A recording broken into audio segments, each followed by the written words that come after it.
আজ আমি আপনাদের দারুণ স্বাদের দুধের আইসক্রিম বানানো দেখাবো।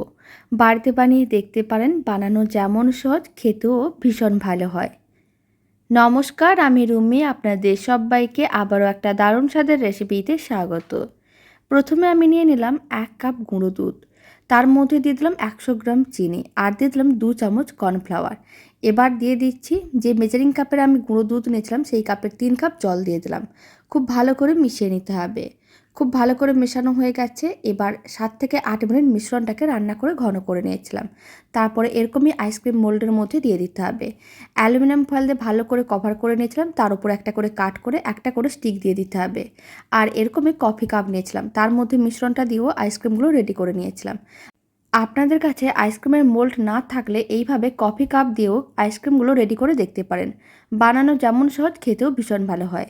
আশা করি আপনাদেরও বেশ ভালো লাগবে।